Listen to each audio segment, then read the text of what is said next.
Good evening, everybody. Good evening. I'm Mac Barrett, Curator of Public Programming here at Roosevelt House. It's my pleasure to welcome you all here tonight on behalf of Jonathan Fanter, Director of Roosevelt House, Harold Holzer, and Hunter College President Jennifer Rabb.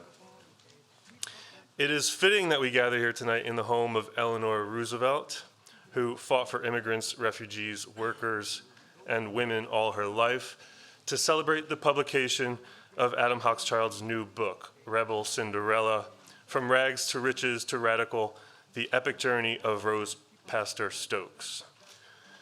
The book tells the astonishing but largely forgotten story of a Russian Jewish immigrant sweatshop worker who married an heir to a great American fortune and became one of the most charismatic and radical leaders of her time. Rebel Cinderella has been called brilliant and an extraordinary love story with echoes of the classic fairy tale set in a time of enormous social upheaval during this country's first Gilded Age. Adam Hochschild appeared previously at Roosevelt House for his best-selling book about the Spanish-American War, Spain in Our Hearts, and we are happy to welcome him back tonight. He is the best-selling author of 10 books, which also includes Bury the Chains, a finalist for the National Book Award and winner of the Los Angeles Times Book Prize, 2 finalists for the National Book Critics Circle Award, King Leopold's Ghost and To End All Wars, and Lessons from a Dark Time, which collects essays and pieces of reporting from throughout his journalism career. Threaded through all the journalism as well as the books is a concern for social justice and for the people who have fought for it. He comes to us from Berkeley, California, where he lives and teaches at UC Berkeley's Graduate School of Journalism. And just briefly, the plan for the evening, quite simply, is for Adam to give a presentation and talk on the book, followed by questions from the audience. That's you guys. And at the end, we will reconvene upstairs for a glass of wine and book signing.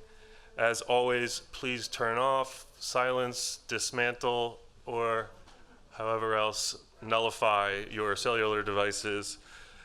And with that, I ask you to please join me in welcoming Adam Hochschild.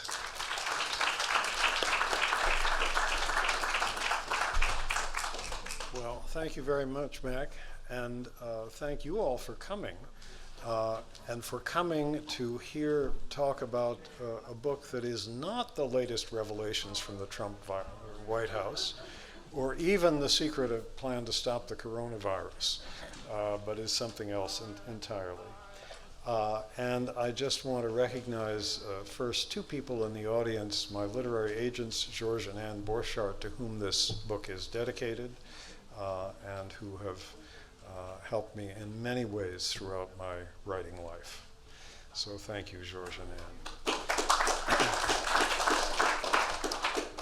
Today is actually the official launch date of this book, the publication date, and this is the first time I've ever talked about it in public. So be prepared tomorrow for the headlines in the paper. You know, nation forgets presidential election, forgets coronavirus, all eyes turn to new book, and you will have been the ones to have heard it first. The music that you heard as you came in were songs of the Wobblies, who are very much part of this story, the industrial workers of the world, and we'll get to them shortly. But most of this book is about this woman, Rose Pastor Stokes, a remarkable but forgotten figure, and about her very unusual marriage, which is a window, I hope, onto life in this country a little more than a century ago. Its hopes, its illusions, its enormous injustices. But let me trace her story first. The woman who became Rose Pastor Stokes was born in Tsarist Russia in the town of Augustov in 1879. Today it's in the far, far northeastern corner of Poland. Back then, of course, there was no Poland, and it was part of the Empire of the Tsar. She was Jewish, but the Jews of Augustov, or at least some of them, did not live in a separate shtetl, because Rose's father, from whom her mother separated soon after her birth, was a cobbler, and he lived above his shoe repair shop on this central square of the town. When she was born, the Russian Empire was then under the rule of Tsar Alexander II. He was the reformer czar, the man who freed the serfs and who also eased a few of the restrictions on Russia's Jews. He was by no means a believer or practitioner of full human rights, but he was considerably less anti-Semitic than other members of the Romanov dynasty. However, the lives of Rose and her family and millions of others were upended by an event 2 years after she was born, hundreds of miles away, in St. Petersburg, the empire's capital. Alexander II was assassinated. And as soon as he was dead, his successor imposed harsh new restrictions on Russia's Jews, and with encouragement from the very top, there were a series of pogroms over the next 25 years. Hundreds of people were killed, often Jewish homes and shops were burned, leaving their owners homeless. And this, of course, was what spurred the great exodus of millions of people from the Russian Empire, millions of its Jewish citizens, first to Western Europe, and then for most of them on to the United States. And among them was Rose, 3 years old when she left Russia, and her divorced mother. They settled first for 7 years in London, living with relatives there. And while in London, Rose had the only formal schooling she ever had, less than 2 years. But it was enough for her to gain the ability to read and write in English and to find that she had a great love for English poetry. At home, of course, she spoke Yiddish. When she was 11 years old, in 1890, she and her mother came to the United States, like so many millions of others, on a packed immigrant ship like this one. And they settled in Cleveland, Ohio. As soon as they got to Cleveland, Rose, then 11, immediately had to go to work in a factory making cigars. This is the first picture of her in 1896. She's in the middle of the back row, 16 years old. And she did this work as a cigar maker for 12 years. And by the end of that time, she was the sole support of herself, her mother, and 6 younger siblings who had been abandoned by a ne'er-do-well stepfather. She worked in the days. She sometimes worked in the evenings as well. She made the equivalent of $8 a week, equal to about $240 in today's dollars. And being a cigar worker was hard work. The tobacco oil in the tobacco leaves seeped into your clothes, your skin. It was impossible to get rid of the smell. The air in a cigar factory had to be kept very humid to keep the leaves from drying and cracking. So in the summertime, the windows would be nailed shut, and a very, very fine dust, tobacco dust, filled the air and filled workers' lungs. Cigar workers had the second highest rate of tuberculosis of any occupation in the United States. Only stonecutters had it worse. And Rose would have lung problems for the rest of her life. When she was 21 years old, something happened that changed her life. She saw a copy of a Yiddish newspaper published in New York, the Yiddisches Tageblatt, or Jewish Daily News. And that newspaper ran one page in English, and it was trying to go national. It invited contributions from readers around the country. Send us your stories, your articles, your anecdotes, your poetry. And she began sending material to the newspaper. Discovered to her amazement that she could get paid for it. They gave her a column, an advice column, called Just Between Ourselves Girls. And a big day in her life was when she received her first check for her writing for $2. Even more amazing to her, after 2 years of sending material to this paper while continuing to work as a cigar worker in Cleveland, the newspaper invited her to New York At that point, its English page was going from weekly to daily, and they needed more material, invited her to work for the newspaper in New York at double the salary of what she was earning as a cigar worker. So in 1903, she arrived in this city, 23 years old. And imagine how amazing the city looked then to somebody who had never seen anything like it, seeing it for the first time. Elevated trains like this one, powered by steam, rumbling along above the streets, trolleys below, pulled by cables, an enormous subway network being built but not yet open, skyscrapers like none she'd ever seen, and even on the streets a few of the new horseless carriages. New York was a city then that would have terrified Donald Trump because it was a city of immigrants.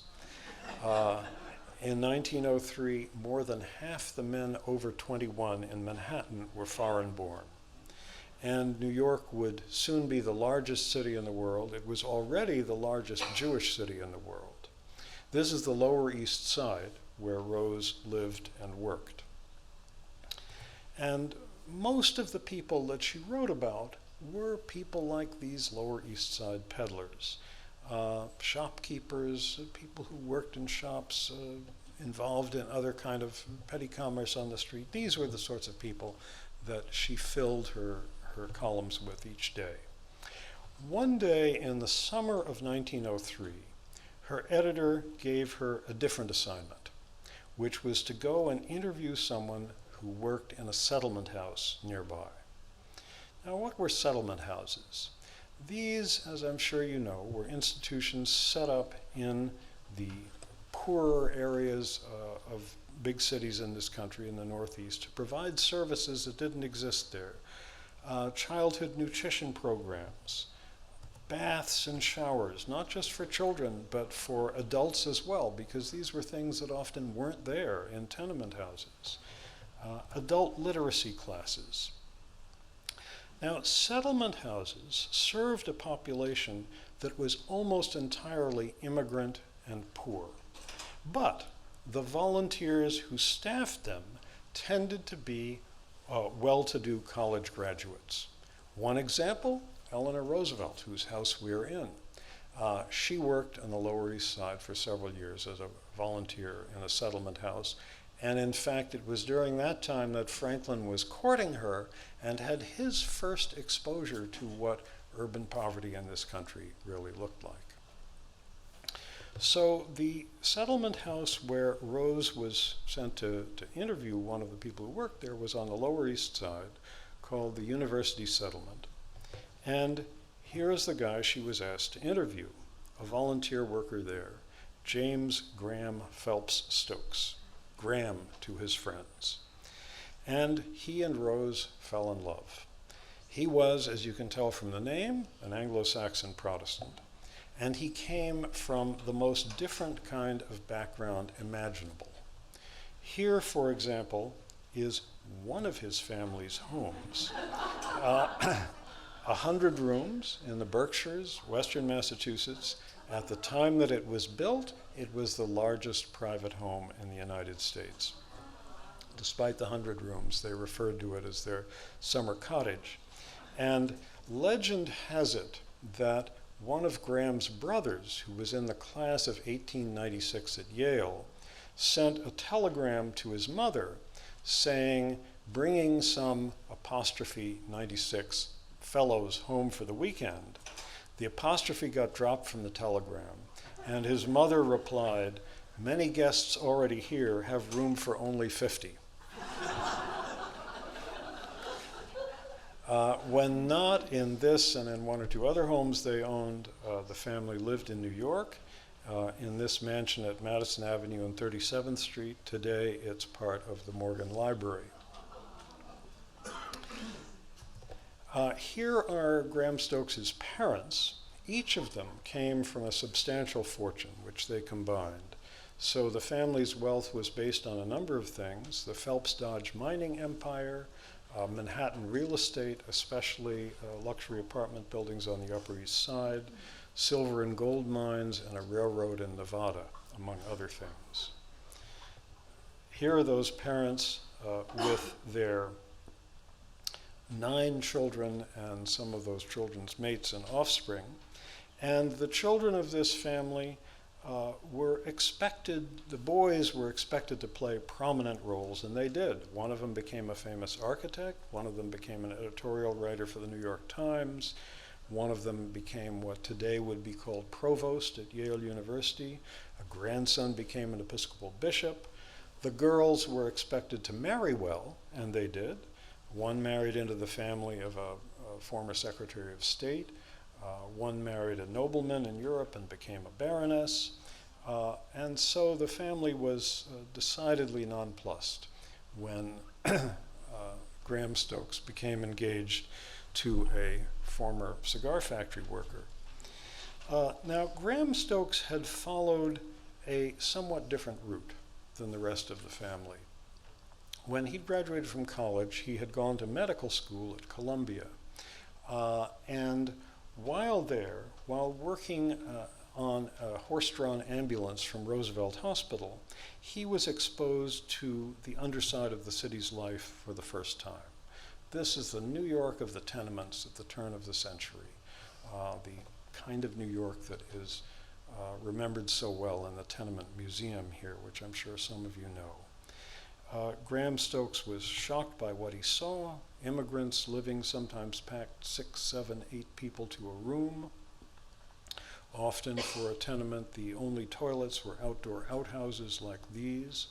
And of course, the tenements often doubled as not just living quarters, but factories, makeshift sweatshops for the city's garment industry. Graham Stokes was outraged and upset by what he saw, and this was one of the things that led him into the settlement house movement, and he actually went to live in a settlement house, the university settlement that we saw a picture of a moment ago. And that's where Rose met him for the first time. They courted secretly for 2 years, and then the news leaked out, probably because a newspaper reporter had paid off a telegraph operator to send him any interesting tips. And it was a huge story when it broke. In 1905, the world learned of their engagement. This is a page 1 story in the New York Times. It attracted immense attention, newspapers across the country, in Europe and Australia. Here it is as the lead story on the front page of the New York Evening World. And as you can see, what attracted attention was not just that it was a marriage of extremely rich and extremely poor, but an interethnic marriage of Jew and Gentile, which was very, very rare for that time.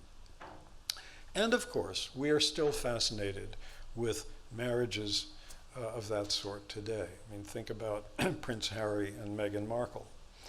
That same newspaper immediately signed up Rose to write a series of articles calling her the genius of the ghetto. And then, despite the well-concealed dismay of Graham's family, they married on July 18th, 1905, Rose's 26th birthday. He was 7 years older. The press remained fascinated by them, and they lived in a blaze of publicity for years. And the core of the fascination, of course, was that here seemed to be the Cinderella story. Prince Charming had come along and had rescued the poor, virtuous Cinderella from her humble hearth and brought her to live in his castle. Well, what is it that fascinates us and has long fascinated us about Cinderella stories? I think it's the hope of transformation. We hope that Cinderella will flourish and thrive in the castle, and that Prince Charming will somehow be softened and transformed by her love. So the public continued to watch them and to see what kind of transformation would happen. And here's Rose. This photograph was taken, I think, the year after they married. But their lives didn't really fit the Cinderella script, because Graham Stokes to some degree had left the castle, and Rose actually had no desire to live in one. Even though they often stayed at one of the homes of his parents, it always made her uncomfortable. She and Graham were both acutely conscious that they lived in a country with enormous disparities of wealth. Some people lived the way his family did, others were desperately poor, and often worked in dangerous conditions as well, like these child coal miners in West Virginia. In 1906, the year after they married, Rose and Graham both joined the group that they thought had the best answer to such problems, the Socialist Party. Its leader, longtime leader at the time, was Eugene V. Debs, a noble, charismatic, much beloved man, 5 times candidate for president. And he had begun his working life as a railway worker, soon became head of the Railway Workers Union, and when he embarked on his presidential campaign in 1908, by which point Rose and Graham were in the party, he traveled the country in a special train called the Red Special, with red flags flying and red bunting, and engineers of passing locomotives always recognized it and gave long toots on their whistles as it rolled past them. Graham Stokes ran for office that same year as a socialist candidate for the New York State Assembly from the Lower East Side. And he was on the platform with Debs when Debs came to New York to campaign. Neither he nor Debs won the election, but Debs got 6% of the popular vote for president. People still remained fascinated by this couple. Everybody still saw it as the Cinderella story. Their marriage inspired 2 novels. Here's one of them, Salome of the Tenements, and it was turned into a silent film. And unfortunately, the film has been lost, like all too many films from that era, but we still have the promotional photos from it of the actors playing the roles inspired by Rose and Graham. And we just have to imagine the words that they were saying to each other.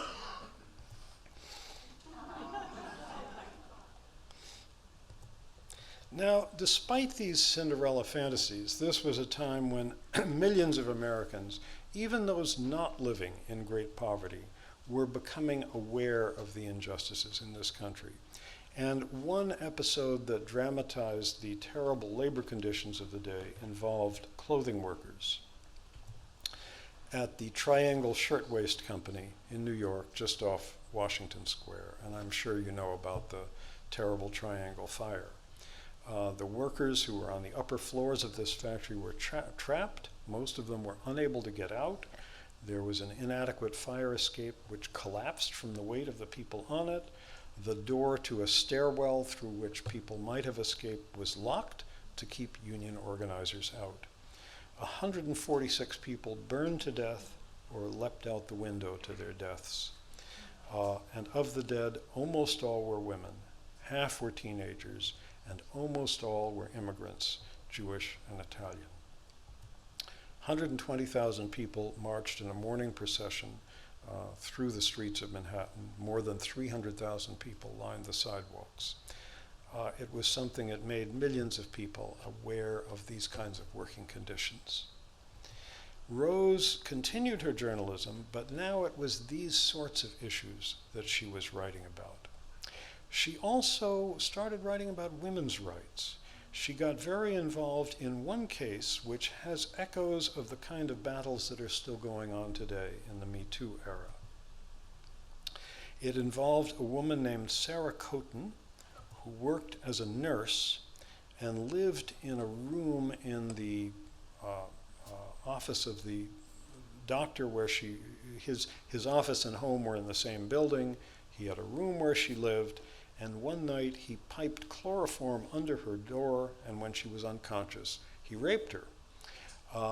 Some weeks later, she realized she was pregnant. She shot and killed the doctor and was put on trial. Rose went to the prison where she was held, interviewed her in Yiddish, told her story at much greater length than anybody else had, and announced to the public that she would pay Sarah Coton's legal expenses, and once she was released from prison, would give her and the baby a place to stay. The trial was delayed until Sarah Coton gave birth. She was finally found innocent, in part because another woman, assaulted by the same doctor, came forward with her story.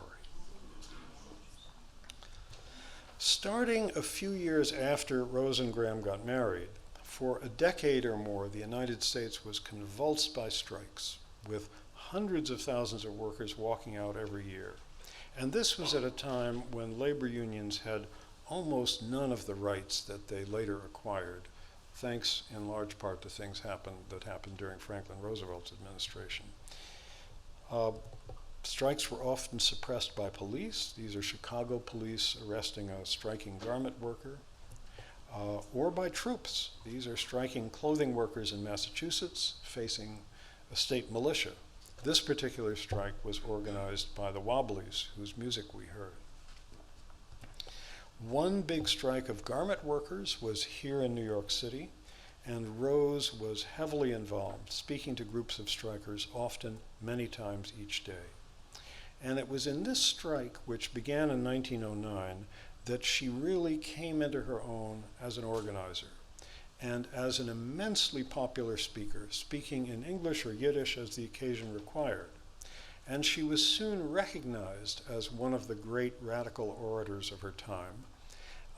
One of the only frustrations I had in writing this book is that it was just a decade or two too early for audio or video, and I couldn't actually hear her voice, but I came across countless accounts of people writing to her and saying, "This is the greatest speech I ever heard," or a newspaper reporter saying the audience wouldn't leave the hall even when they turned the lights off, things like this.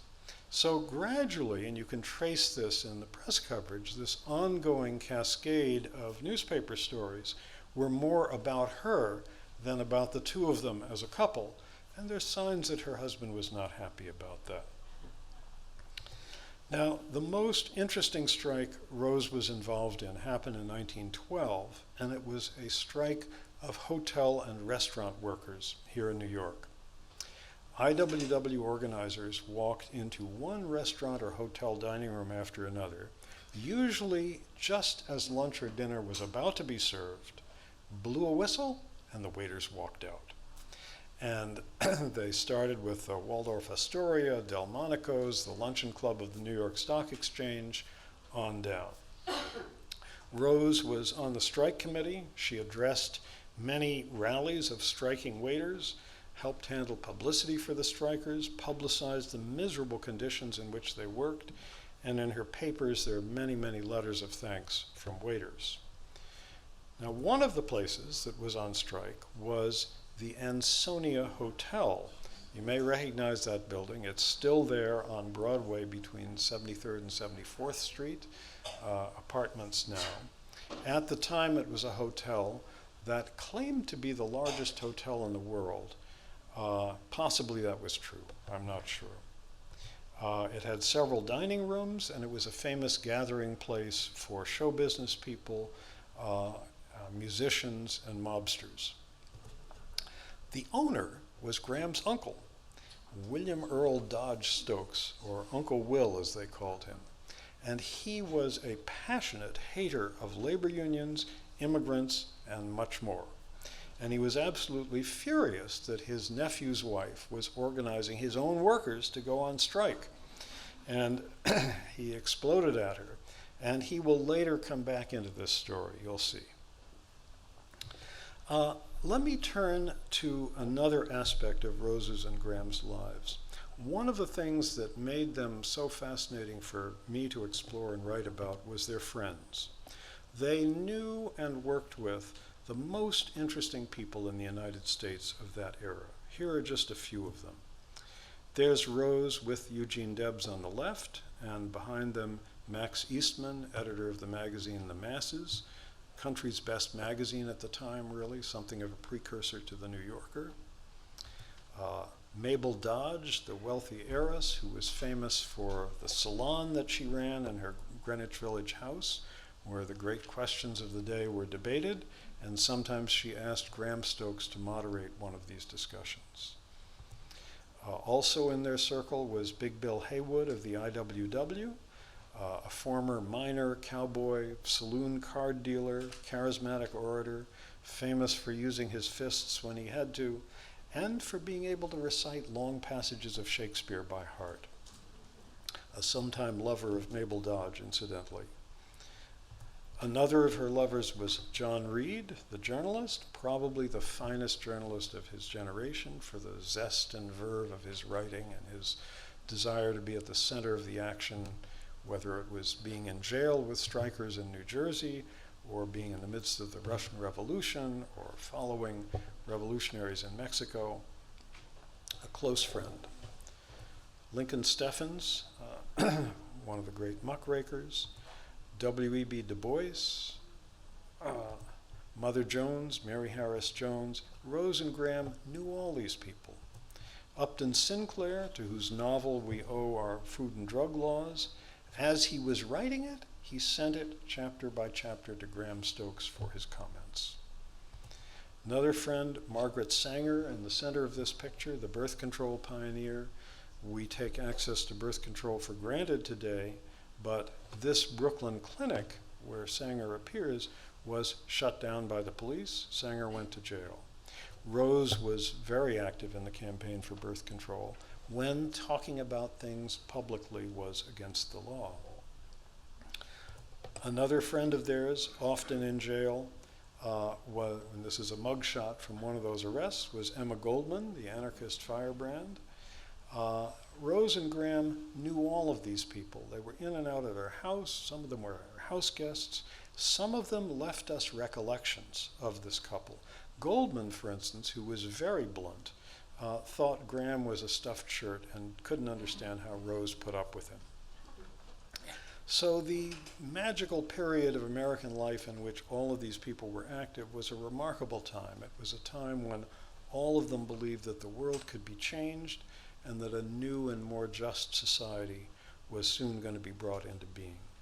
Sadly, though, something happened that brought that era to an end, the First World War. And it not only shattered innumerable lives, killing more than 9 million soldiers and untold millions of civilians, but it also shattered the radical dream that the working classes of different countries would never fight each other. The United States, however, did not join the war when it started. American socialists and other radicals agitated very strongly for the US to stay out of the fighting. Rose, Emma Goldman, and many other women joined something called the Women's Peace Party, took part in marches like this. But then in April 1917, President Woodrow Wilson went before Congress and asked it to declare war. And American troops began going to France, eventually in large numbers. By mid-1918, they were heavily involved in the most fierce fighting on the Western Front. Here at home, the country was swept by war fever and by the most ferocious imaginable propaganda, official and unofficial, like this Army enlistment poster. There were cartoons like this. I don't know if you can read the caption at the top of this cartoon, but it says, "Time now for a roundup." And anti-war radicals in the US were repeatedly harassed and arrested, even though a great many of them still felt very strongly that this war was a huge mistake.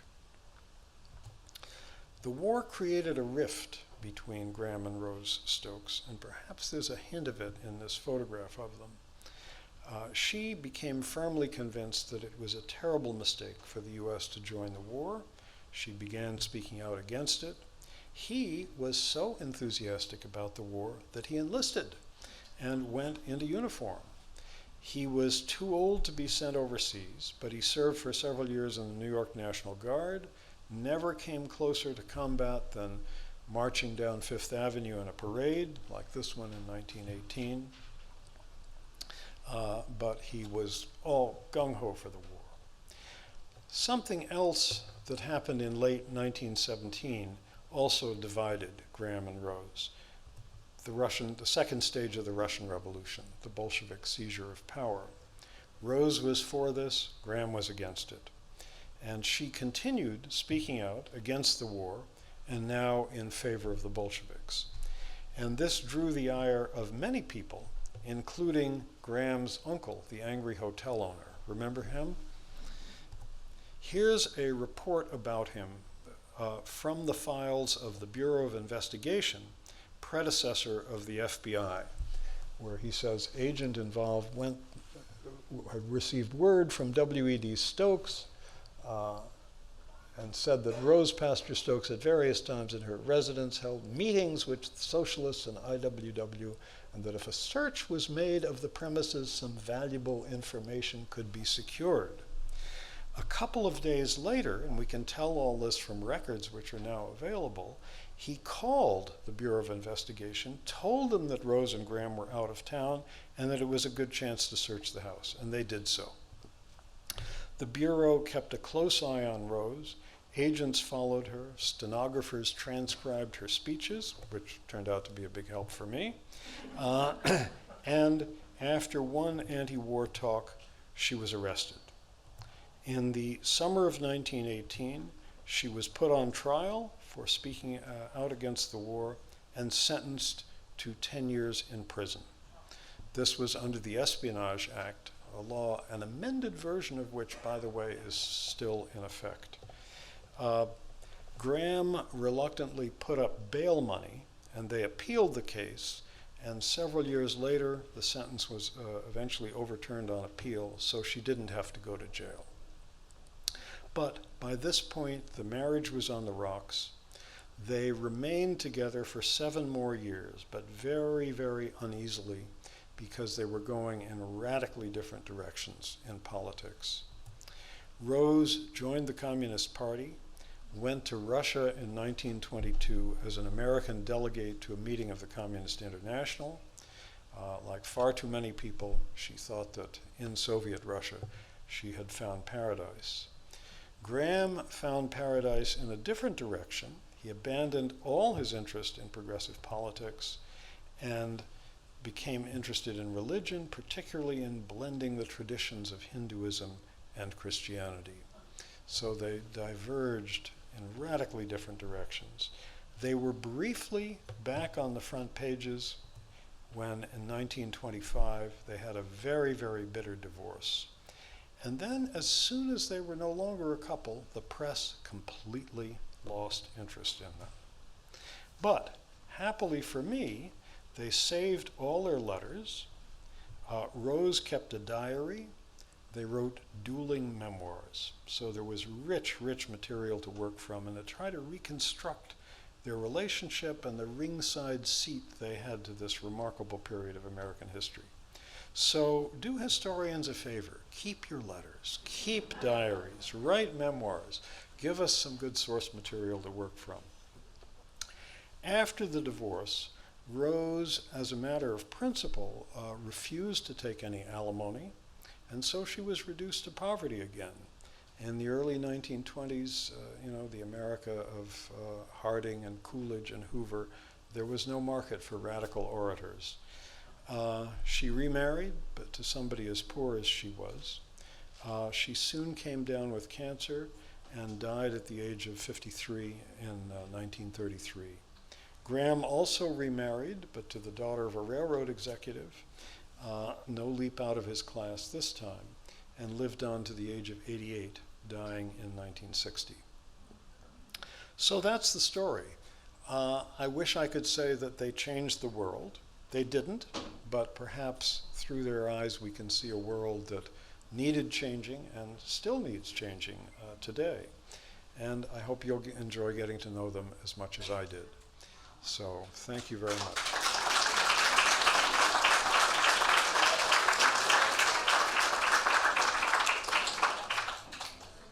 And if you've got any questions or comments, I think we have some time. But wait for the microphone to come to you. Thank you for a wonderful talk. Can you talk a little bit about how Woodrow Wilson's sedition law really destroyed that whole liberal movement. I think the magazine The Masses was terminated then, generally the whole liberal movement and the labor movement was, I think, destroyed by him. Is that correct?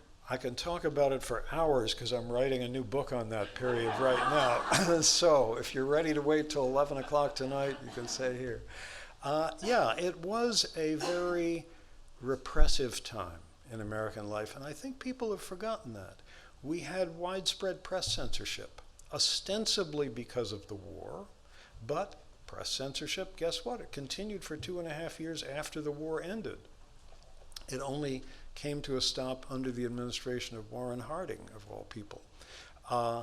The Espionage Act and Sedition Acts were supposedly, aimed at German spies and the like.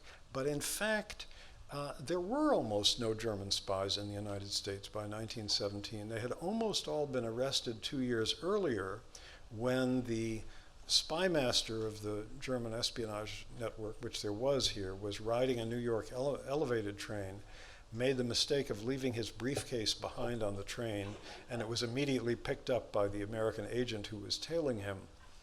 So there were no real German spies left by 1917, but this law was used against anyone who was said to be doing something that was harming the war effort. And so it was used very much so to break strikes, to really break the IWW.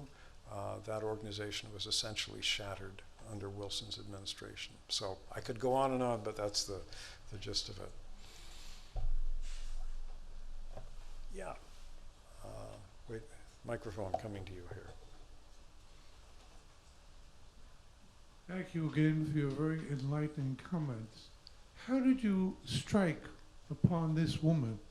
Some of us who have been active in or have read a lot of Jewish history never heard of her. How did you strike upon her? Well, here's the story. About 25 years ago, I was in the middle of writing a book about what was then still the Soviet Union, actually the last year or so of the Soviet Union. And so I was reading a lot of Russian and Soviet history. And I happened to see a photograph of the American delegates to the 1922 meeting in Moscow, addressed by both Trotsky and Lenin, of the Communist International.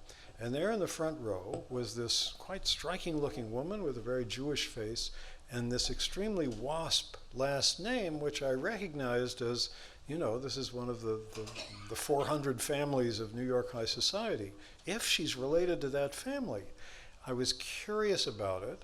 I actually saved this photo, put it aside.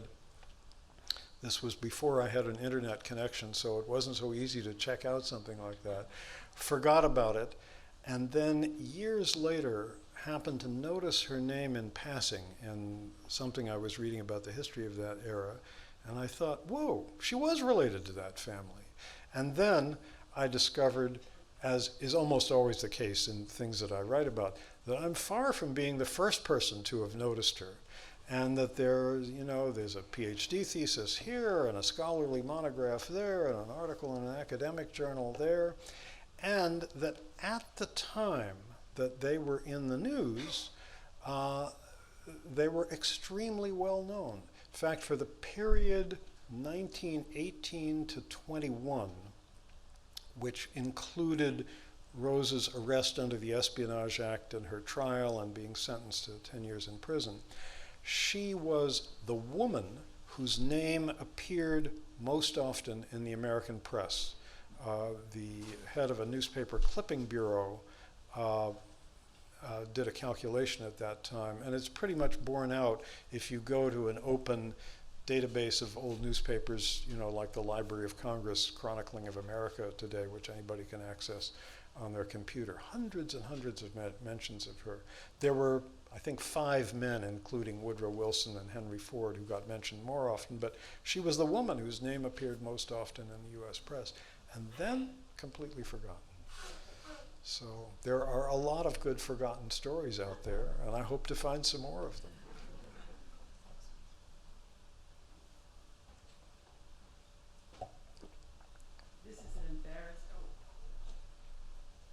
Is this working? This is an embarrassing sort of elementary question. Sorry, no great philosophy. Did they have children? No, I'm sorry, I should have said that. They did not have children. They did not have children. Is this going to be made into a major motion picture, or for television? Because it seems like a natural for maybe the History Channel or the Hallmark Channel or one of those things. Well, if any of you are producers or directors, my agents are right here. So talk to them afterwards. So I would love to see that happen, obviously.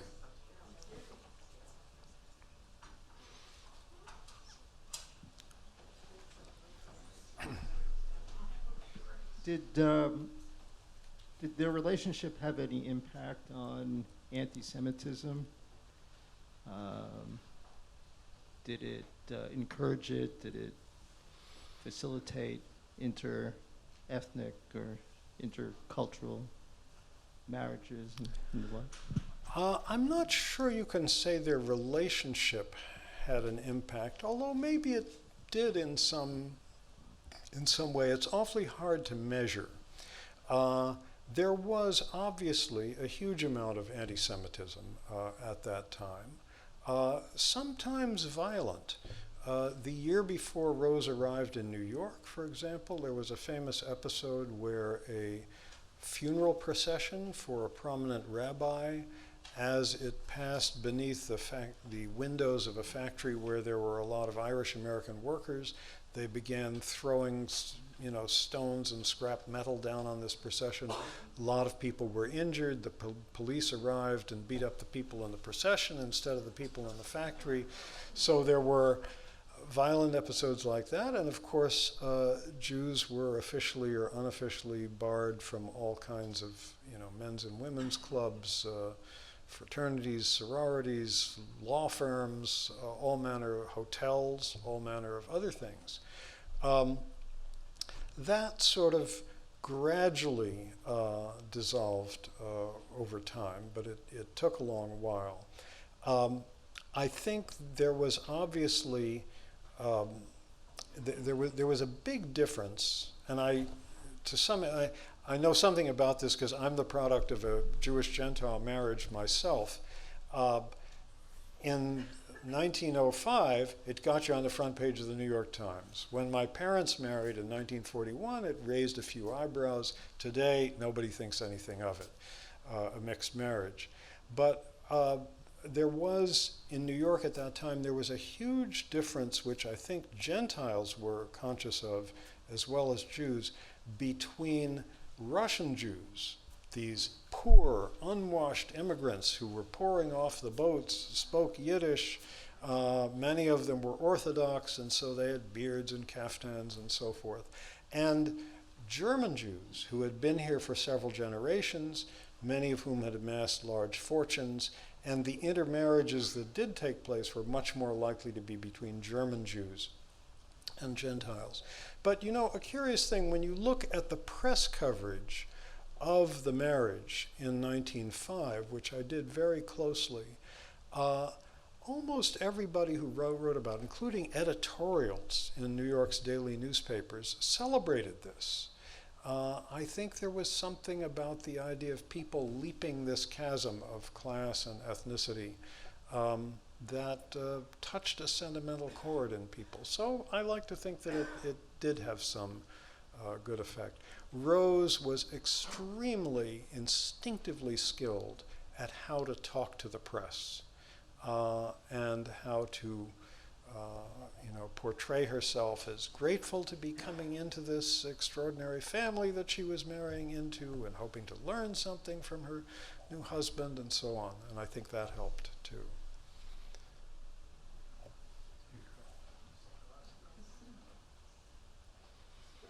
How, if at all, did Rose's views evolve in her last years?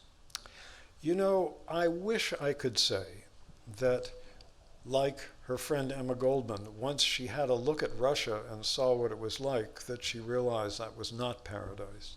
But unfortunately, that's not the case. she remained a true believer, remained a member of the Communist Party. Although a curious thing happened. When they got divorced, and very bitterly and angrily in 1925, soon after that, Rose wrote, who was always very outspoken about personal things in her letters, always very good at putting her feelings on paper. She wrote to her best friend and said, you know, it's a funny thing.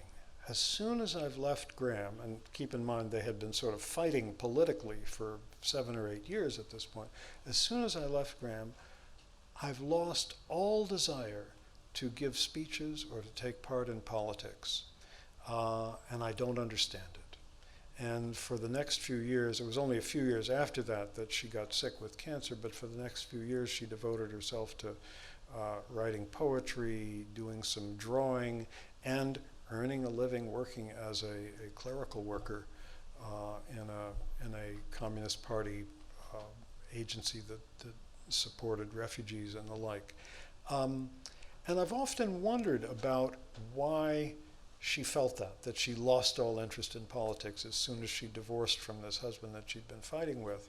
I think in a funny way, he was her audience. By 1925, by the time they split, the labor movement in this country had been crushed. There were no striking workers were asking her to come and talk to rallies. And in a way, her politics was, oppositionally speaking, done for him with him as her audience in mind. Then suddenly her audience wasn't there. She lost all desire to be active in politics. I like to think that if she had lived a lot longer, she might have found another way forward, but she didn't live that long, and the last 3 or 4 years of her life, she was totally consumed with her illness. Microphone coming to you here. Just 2 more. 2 more questions. Okay. During her last decade, from 1922, when she went to Russia, until 1933, when she died, was there any significant peace movement or movements in the United States that might have attracted her or that she might have participated in? Good question, and I'm not really completely sure of the answer to it. I suspect not, because it wasn't really until Hitler came to power that the whole specter of another world war was on the horizon, and that there were people who were saying we're not going to take part in this war if it comes. I rather doubt that there was any such movement during the 1920s. I'm sure organizations like the Fellowship of Reconciliation and the Quakers and so on were still there, but it was not a time when there was conscription in this country. The U.S., although it was doing military interventions in Latin America, it was not involved in any major war. So, one more question. Do we know where each of them is buried? Rose's ashes have never been found, and it's not clear where they are. It's a complicated story, but to make it simple, she actually died in Germany because she was being treated by a German doctor whom she felt had the most advanced radiation treatments of the day. And friends of hers here raised money to send her to Germany for treatment several times. And one of the last letters she wrote was to someone in New York saying, my ashes will be mailed back to you before the end of the summer in 1933. But whether they actually were and what happened to them then, we don't know. Graham Stokes, I suspect, is buried in a family plot somewhere, but I don't know where. So I think that's the end. Thank you very much for coming.